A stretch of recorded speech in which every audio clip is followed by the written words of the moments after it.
হুজুর দিয়ে যদি জবে করান তাহলে যোগ উপযোগী মজুরি দিতে হবে। এটা হাদিয়া নয়, এটা পারিশ্রমিক। আপনার কুরবানির পশু আপনি নিজে জবে করবেন, বলেন সাহস নাই।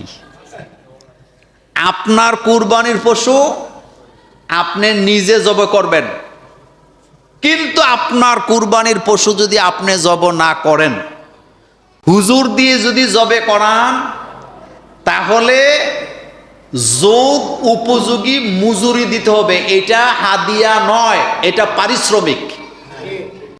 কথা কন না কেন? এটা কি হাদিয়া না পারিশ্রমিক? কিন্তু আমাদের দেশে আপনারা কি করেন? হুজুর গরু জব করছে, 20 টাকার নোট 4-5টা ফোটলা বান্ধা মুট করে দেয়, কেউ যাতে না দেখে। চালাকি করার আর জায়গা পান না। এত চালাক হইেন না। আপনার গরু আপনি জবে করেন, কোন আপত্তি আছে? কিন্তু হুজুরে দিয়ে যদি জবে করান তাহলে এটা কি দিবেন বলেন? আগে ঠিক করেন, হুজুর দিয়ে জবে করার পরে যে টাকাটা দিবেন এটা কি হাদিয়া না পারিশ্রমিক? এটা বুঝতে হবে আপনাকে। আপনি পারিশ্রমিকও বুঝেন না, হাদিয়াও বুঝেন না। আপনি মনে করেন হুজুররা যা খায় সবই হাদিয়া। না, কুরবানির পশু আপনারটা আপনি জবে করবেন। যদি করতে না পারেন হুজুরকে দিয়ে করাবেন, তবে করাবেন যে এটা কি হাদিয়া না পারিশ্রমিক? এটা কি মুট করে দিবেন না যোগ উপযোগী দিবেন? এটা যেন মনে থাকে।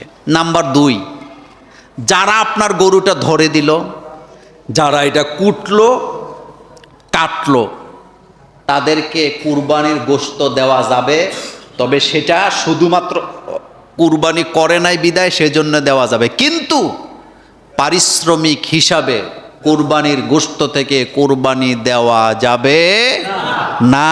না না, আগে তার বেতন পরিশোধ করবেন।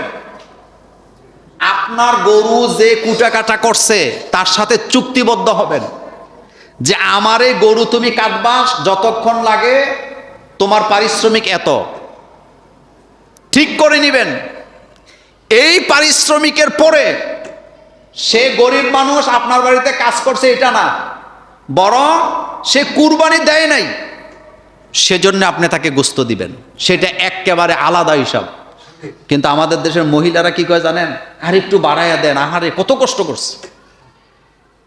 এই চালাকি আমাদের পুরুষের মধ্যেও কি, তবে আপনাদের জুমুরে নাই। এগুলা বন্ধ করেন, এসব চালাকি বন্ধ করেন, এসব চালাকি বন্ধ করেন। যিনি গরিব আপনার বাড়িতে কুরবানি গোশত কুটাকাটা করছে, সে পারিশ্রমিক তাকে আগে দিবেন, যোগ উপযোগী। তার সাথে কন্ট্রাক্টে যাবেন।